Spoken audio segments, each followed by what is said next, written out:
പരിശുദ്ധ അമ്മയ്ക്കും ഈശോയ്ക്കും 1000 നന്ദി. എൻ്റെ പേര് ആശ. ഞാൻ വൈക്കം ഉല്ലല ലിറ്റിൽ ഫ്ലവർ ഇടവകാംഗമാണ്. ഞാൻ 2023 ജൂലൈ 30 ആദ്യമായിട്ട് ഉടമ്പടി എടുക്കുന്നത്.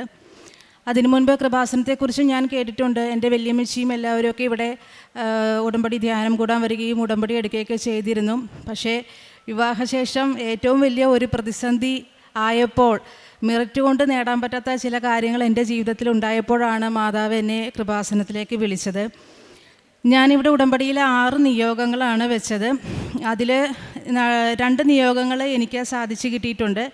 അതല്ലാതെയും ഉടമ്പടിയിൽ വെക്കാത്ത പല കാര്യങ്ങളും സാധിച്ചു കിട്ടിയിട്ടുണ്ട്. അപ്പോൾ എനിക്ക് കിട്ടിയ എൻ്റെ മക്കൾക്ക് കിട്ടിയ രോഗസൗഖ്യമാണ് ഞാൻ ആദ്യം പറയുന്നത്. ഇതെൻ്റെ മക്കളാണ്, ട്വിൻസാണിവർ, ഏഞ്ചൽ, ജുവൽ. ഇതിൽ മൂത്ത ആൾക്ക് എപ്പോഴും അലർജി പ്രശ്നമായിരുന്നു. അതായത് എല്ലാ മാസവും ഈ ഹോസ്പിറ്റലിൽ കയറി ഇറങ്ങുക, കുഞ്ഞിന് ചുമയും തുമ്മലും ഛർദിയൊക്കെ വന്ന് രാത്രി ഉറങ്ങാൻ പോലും കഴിയാതെ ഇരുന്ന് കഴിക്കുന്ന ഫുഡടക്കം രാത്രി പോയി ഛർദിച്ച് ആകെ അവശതയായിട്ട് പിന്നീട് ഒരാഴ്ച സ്കൂളിൽ പോലും പോകാൻ പറ്റത്തില്ലായിരുന്നു. ഒരു അക്കാഡമിക് ഇയറിൽ ഏറ്റവും കൂടുതൽ ലീവ് എടുത്തിട്ടുള്ള ചിലപ്പോൾ എൻ്റെ മോളായിരിക്കും.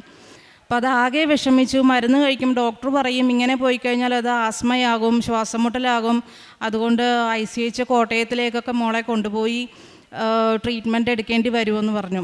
മോളാണെങ്കിൽ പഠിക്കാൻ നല്ല ബ്രൈറ്റുമാണ് ആൾ. ഇങ്ങനെ ഒരവസ്ഥ വന്നു കഴിഞ്ഞാൽ അത് പഠനത്തെയൊക്കെ ബാധിക്കുമല്ലോ, അത് പെൺകുട്ടിയാണല്ലോ എന്നൊക്കെ ഓർത്തിട്ട് എനിക്ക് ഭയങ്കര ടെൻഷനായിരുന്നു.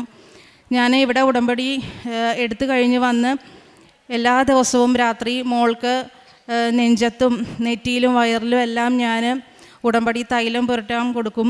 പിന്നെ അതുപോലെ തന്നെ തേൻ കുഞ്ഞിന് കൊടുക്കുമായിരുന്നു. ഇവർ പരീക്ഷകളിൽ പോകുമ്പോഴും സ്കൂളിൽ പോകുമ്പോഴും ഞാൻ കൊടുക്കാൻ മറന്നുപോയാലും പിള്ളേർ വന്നിട്ട് പറയും അമ്മേ ഞങ്ങൾക്ക് തേൻ താ, അല്ലെങ്കിൽ ഉപ്പ് താ, എണ്ണ തേച്ച് താ എന്നൊക്കെ പറയും. അങ്ങനെ തുടർച്ചയായിട്ട് ചെയ്തതിൻ്റെ ഫലമായിട്ട് ഇപ്പോൾ അവളുടെ അലർജി പ്രശ്നം കംപ്ലീറ്റ്ലി മാറി. ആളിന് അതിന് ഒത്തിരി റിക്കവറായിട്ടുണ്ട്. ഈശോയെ നന്ദി, മാതാവേ നന്ദി. രണ്ടാമത്തെ സാക്ഷ്യം എന്ന് പറയുന്നത് എൻ്റെ ഇളയമോൾ ജുവലിന് അഡിനോയിഡിൻ്റെ ചെറിയൊരു പ്രോബ്ലം ഉണ്ടായിരുന്നു. അവൾക്കൊരു 7 വയസ്സ് മുന്നേ തുടങ്ങിയതാണ്, 2 വർഷത്തിന് മുന്നേ. അപ്പോൾ അവൾ രാത്രി കിടക്കുവാൻ നേരത്ത് എനിക്ക് ചെവി അടഞ്ഞു പോകുന്നമ്മേ, ശ്വാസം കിട്ടുന്നില്ല, തലയൊക്കെ ഭയങ്കര വേദന എന്നൊക്കെ പറയുമായിരുന്നു.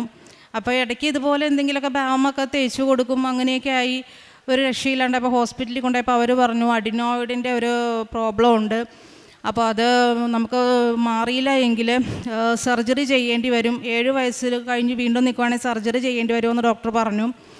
ഞാൻ വീട്ടിൽ വന്ന് ചൊവ്വാഴ്ച അച്ഛൻ്റെ ധ്യാനം കൂടിക്കൊണ്ടിരുന്നപ്പോൾ രോഗസൗഖ്യ പ്രാർത്ഥനയിൽ ഞാൻ എൻ്റെ മോളെ സമർപ്പിച്ച് പ്രാർത്ഥിച്ചിട്ട് ഞാൻ മോളെ സമർപ്പിച്ച് പ്രാർത്ഥിച്ചിരിക്കുമ്പോൾ പെട്ടെന്ന് അച്ഛൻ ഒരു മെസ്സേജ് ആ ധ്യാനത്തിലൂടെ പറഞ്ഞു. അഡിനോയിഡുള്ള ഒരു വ്യക്തിയെ, മൂക്കിലൂടെ ദശ വളരുന്ന ഒരു വ്യക്തിയെ ഈശോ സ്പർശിക്കുന്നുണ്ട് എന്ന് അച്ഛൻ്റെ ഒരു മെസ്സേജ് കിട്ടി. ഞാനപ്പോൾ അത് എൻ്റെ മോളാണെന്ന് ഉറച്ച് വിശ്വസിച്ചുകൊണ്ട് ഈശോയോട് പ്രാർത്ഥിച്ചു. അപ്പം അച്ഛൻ്റെ ആ മെസ്സേജ് വഴി പിന്നീട് ഒരിക്കലും എൻ്റെ മോൾ അതിനെക്കുറിച്ച് പറഞ്ഞിട്ടുമില്ല. എനിക്ക് അതിനുവേണ്ടി ഒരു മരുന്നൊന്നും മോൾക്ക് കൊടുക്കേണ്ടി വന്നിട്ടില്ല. ഈ നിമിഷം വരെ മോള് സൗഖ്യപ്പെട്ടിരിക്കുകയാണ്, മോൾക്ക് ഒരു കുഴപ്പമില്ല. മൂന്നാമത്തെ സാക്ഷ്യം എന്ന് പറഞ്ഞാൽ എൻ്റെ ഇളയ മകൻ, അവന് 4 വയസ്സാണ്. അവന് കഴിഞ്ഞ ഡിസംബർ മാസത്തിൽ രാത്രി ഉറങ്ങാൻ കിടക്കുമ്പോൾ കിടന്ന് ഭയങ്കര കരച്ചിൽ. ആളിന് കുറച്ച് സ്പീച്ച് ഡിലേ ഒക്കെ ഉണ്ട്. അപ്പോൾ വയറ് തൊട്ടിട്ടാണ് കരയുന്നത്, ഫുഡ് കഴിക്കുന്നില്ല, കരച്ചിൽ. ഹോസ്പിറ്റലിൽ കൊണ്ടുപോയപ്പോൾ അവർ പറഞ്ഞു ICH മെഡിക്കൽ കോളേജിലേക്ക് കൊണ്ടുപോയിക്കോളൂ എന്ന് പറഞ്ഞു. അവിടെ ചെന്ന് കഴിഞ്ഞപ്പോൾ അവർ പറഞ്ഞു മോൻ്റെ വയറിൽ കുടലുകൾ തമ്മിൽ കെട്ടിപ്പിണഞ്ഞ് കിടന്ന് അങ്ങനെ ഒരു ചെറിയൊരിത് കാണുന്നുണ്ട്. അപ്പോൾ അങ്ങനെയാണെങ്കിൽ അത് സർജറി ഇതൊക്കെ ആവശ്യമായിട്ട് വരും, നമുക്ക് ഒരു അൾട്രാസൗണ്ട് സ്കാൻ കൂടെ ഒന്ന് ചെയ്യണമെന്ന് പറഞ്ഞു. അപ്പോൾ എൻ്റെ ബാഗിൽ ഞാൻ എപ്പോഴും ഉടമ്പടി കാശുരൂപവും ഉടമ്പടി തൈലവും എപ്പോഴും ഞാൻ കരുതിയിട്ടുണ്ടാവും. അപ്പോൾ മെഡിക്കൽ കോളേജിലൊക്കെ സ്കാനിങ്ങിന് എഴുതി തന്നപ്പോൾ ഞാൻ ആ സ്കാനിങ്ങിൽ എഴുതി തന്ന പേപ്പറിൽ ഉടമ്പടി തൈലം പുരട്ടി വിശ്വാസപ്രമാണം ചൊല്ലി എൻ്റെ കുഞ്ഞിൻ്റെ വയറ്റിൽ അത് പുരട്ടി സ്കാൻ ചെയ്യാൻ മോനെ ആ റൂമിലേക്ക് കയറ്റിയപ്പോൾ അവൻ അടങ്ങിക്കിടക്കുന്നില്ല, ഭയങ്കര കരച്ചിലായിരുന്നു. അപ്പോൾ അവർ പറഞ്ഞു മോനെ ഒന്ന് പിടിക്ക്, നമുക്കൊന്ന് സ്കാൻ ചെയ്യണമെന്ന്. അപ്പം ഞാൻ അവനെ അമർത്തി പിടിച്ചുകൊണ്ട് ഉടമ്പടി തൈലവും പുരട്ടി കാശുരൂപം മുറുക്കെ പിടിച്ചുകൊണ്ട് ഞാൻ വിശ്വാസപ്രമാണം ചൊല്ലിക്കൊണ്ടിരുന്നു. അത് കഴിഞ്ഞ് സ്കാനിങ് കഴിഞ്ഞപ്പോൾ റിപ്പോർട്ട് വന്നു, കുഞ്ഞിന് കുഴപ്പമൊന്നുമില്ല, വയറുവേദന ഒന്നുമില്ല, ചെറിയൊരു ഗ്യാസിൻ്റെ ഒരു പ്രശ്നം മാത്രമേ ഉള്ളൂ, കുടലുകൾ തമ്മിൽ അങ്ങനെ കെട്ടിപ്പിണഞ്ഞ് അങ്ങനെ അസ്വസ്ഥതകളൊന്നും ഇല്ല എന്ന് പറഞ്ഞു. എൻ്റെ മക്കൾക്ക് കിട്ടിയ ഈ രോഗസൗഖ്യത്തിന് ഈശോയ്ക്ക് 1000 നന്ദി. ഞാൻ പ്രേക്ഷിത പ്രവർത്തനമായിട്ട് ഇവിടുന്ന് പത്രം വാങ്ങിച്ചുകൊണ്ട് പോവും. അടുത്തുള്ള വീടുകളിൽ മാത്രമല്ല, ഓട്ടോ സ്റ്റാൻഡിലും കടകളിലൊക്കെ കൊടുക്കും. എന്നെ കാണുമ്പോൾ ഓട്ടോ സ്റ്റാൻഡിലുള്ളവർ പറയും, ദേ വരുന്നുണ്ട് എന്ന് പറയും. അവർ എന്നെ കാണുമ്പോൾ പരിഹസിച്ചിരിക്കും. പക്ഷേ എന്നാലും ഞാൻ കൊടുക്കും. ചിലർ എൻ്റെ അടുത്ത് വന്ന് ചോദിച്ച് വാങ്ങിക്കും, മോളെ എനിക്ക് കിട്ടിയില്ല, ഒരെണ്ണം തരുമോ, ഇതിന് പൈസയൊക്കെ വേണോ എന്നൊക്കെ ചോദിക്കും. ഞാൻ പറഞ്ഞു, പൈസയൊന്നും വേണ്ട ചേച്ചി, ഞാൻ തരാമെന്നും പറഞ്ഞ് കൊടുക്കും. വേറെ ചിലർ പരിഹസിച്ച് വാങ്ങിക്കും. എന്നാലും ഞാൻ വേണ്ടവർക്കൊക്കെ കൊടുക്കാറുണ്ട്. പിന്നെ വീടുകളിൽ മാത്രമല്ല, കടകളിലും ചിലപ്പോൾ ഞാൻ ക്യാൻസർ സെൻ്ററിൽ ഹോസ്പിറ്റലിലും ഒക്കെ കൊണ്ട് ഞാൻ പത്രം കൊടുത്തിട്ടുണ്ട്. പിന്നെ കാരുണ്യ പ്രവൃത്തിയായിട്ട് ഞാൻ ചെയ്യുന്നതിൽ നമ്മുടെ അടുത്ത ഒരു ഓൾഡ് ഏജ് ഹോമുണ്ട്. അവിടെയുള്ള അമ്മമാർക്ക് ഫുഡ് എത്തിച്ചു കൊടുക്കും. ഞാനും 3 കുഞ്ഞുങ്ങളും മാത്രമേ വീട്ടിലുള്ളൂ. അപ്പം എനിക്ക് ഒറ്റയ്ക്ക് അത്രയും ചെയ്യാൻ പറ്റാത്തതുകൊണ്ട് ഞാൻ ചിലപ്പം ഞങ്ങളുടെ അടുത്ത് തന്നെ ഞങ്ങളുടെ ഒരു വല്യപ്പച്ചൻ്റെ മോൻ കാറ്ററിംഗ് നടത്തുന്നുണ്ട്. അദ്ദേഹത്തോട് പറഞ്ഞിട്ട് ഫുഡൊക്കെ റെഡിയാക്കി അമ്മമാർക്ക് കൊണ്ടേ കൊടുക്കും. കുട്ടികളുടെ ബർത്ത്ഡേ ഒക്കെ വരുമ്പോഴാണെങ്കിലും അവിടെ പോയി ആഘോഷിക്കാറുണ്ട്. പിന്നെ പലവ്യഞ്ജന സാധനങ്ങളും അതൊക്കെ എത്തിച്ചു കൊടുക്കും. ക്യാൻസർ പേഷ്യൻസിൻ്റെ ഡൊണേഷന് വേണ്ടിയിട്ട് അതിനും പൈസയൊക്കെ കൊടുക്കും. പിന്നെ ഡ്രസ്സൊക്കെ ഒരുപോലെ തന്നെ ഓർഫനേജിലൊക്കെ എത്തിച്ചു കൊടുക്കാറുണ്ട്. ആത്മീയപരമായിട്ട് ഒത്തിരി ഉയരാനായിട്ട് സാധിച്ചിട്ടുണ്ട്. പണ്ട് എൻ്റെ വിവാഹത്തിന് മുമ്പ് ഈശോയോടും അമ്മയോടൊക്കെ ഒത്തിരി അടുത്തിരുന്ന ഒരു വ്യക്തിയാണ് ഞാൻ. പക്ഷേ കല്യാണശേഷം കുഞ്ഞുങ്ങളൊക്കെ ആയി കുറച്ച് തിരക്കും ബിസിയൊക്കെ ആയപ്പോഴത്തേക്കും എനിക്ക് കുറച്ച് ഈശോയിൽ നിന്നൊന്ന് വിട്ടകന്നോ എന്നൊരു സംശയമുണ്ട്. അപ്പോൾ ഈശോയോട് അടുക്കാൻ ഈശോ ഓരോ കാര്യങ്ങൾ ഇപ്പോഴായിരിക്കും ചിലപ്പോൾ എനിക്ക് ഒരു പ്രതിസന്ധിയൊക്കെ തന്നപ്പോൾ ഈശോയെ ഞാൻ ഓർത്ത് വീണ്ടും ഞാൻ ഈശോയുടെ അടുത്തിരിക്കുകയാണ്. ഈശോ എൻ്റെ ജീവിതത്തിൽ തന്ന എല്ലാ അനുഗ്രഹങ്ങൾക്കും 1000 നന്ദി. വിശുദ്ധ പൗലോസ് കൊറിന്തോസ്കാർക്ക് എഴുതിയ 2-ാം ലേഖനം 4-ാം അധ്യായം 17-18 തിരുവചനങ്ങൾ.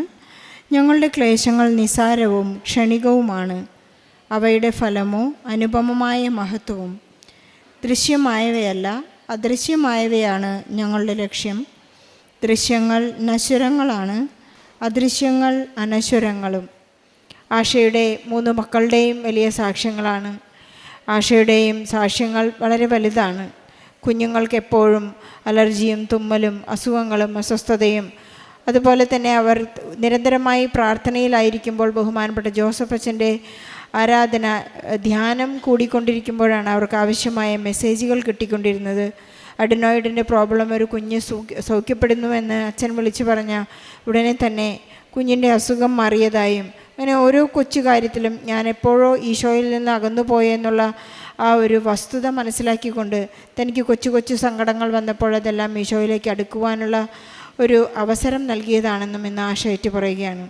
നാം ഉടമ്പടി ചെയ്യുമ്പോൾ നമുക്ക് ലഭിക്കുന്നത് ഉടൻ പരിഹാരമാണെങ്കിലും ഈശോയിലേക്ക് അടുത്തു വരുവാനുള്ള ഒരു വലിയ ദൈവവിളിയാണ് അതെന്ന് നമുക്ക് മനസ്സിലാക്കാം. അവൻ പറയുന്നത് പോലെ ചെയ്ത് അവൻ ആഗ്രഹിക്കുന്ന കാര്യങ്ങൾ ഈശോയ്ക്ക് വേണ്ടി അവിടത്തേക്ക് ദാഹിക്കുമ്പോഴും വിശക്കുമ്പോഴും അവിടുത്തെ കാരാഗ്രഹസിയായി കാണുമ്പോഴുമെല്ലാം ഈശോയെ കണ്ട് സ്നേഹിക്കുമ്പോൾ അവിടുത്തെ നിത്യതയിലേക്ക് നടന്നെടുക്കുവാനുള്ള ഒരു വലിയ വിളി നമുക്ക് ലഭിക്കുന്നുവെന്ന് മനസ്സിലാക്കാം. നമ്മുടെ കുടുംബത്തിലെപ്പോഴും സമാധാനവും ഐശ്വര്യവും ഉണ്ടാകുന്നതിനും നമ്മെപ്പോലെ വിഷമിക്കുന്ന എല്ലാ കുടുംബങ്ങളെയും ഈ സാക്ഷ്യത്തോട് ചേർത്ത് വെച്ചുകൊണ്ട് ഈശോയ്ക്കും പരിശുദ്ധ അമ്മയ്ക്കും ആശയുടെയും കുടുംബത്തിൽ ലഭിച്ച എല്ലാ അനുഗ്രഹങ്ങൾക്ക് നന്ദി പറഞ്ഞ ഒരു നല്ല കയ്യടിയോടെ സാക്ഷി നമുക്ക് സമർപ്പിക്കാം. അത്യപൂർവ ദൈവാനുഭവങ്ങൾ ഇനി നിങ്ങൾക്കും സ്വന്തം. ഈ യൂട്യൂബ് ചാനൽ ഇതുവരെ സബ്സ്ക്രൈബ് ചെയ്തിട്ടില്ലെങ്കിൽ ഇപ്പോൾ തന്നെ സബ്സ്ക്രൈബ് ചെയ്യുക. ഈ വീഡിയോ ഇപ്പോൾ തന്നെ നിങ്ങളുടെ സുഹൃത്തുക്കൾക്ക് ഷെയർ ചെയ്തുകൊണ്ട് കർത്താവിൻ്റെ പ്രേക്ഷിതരാകുക.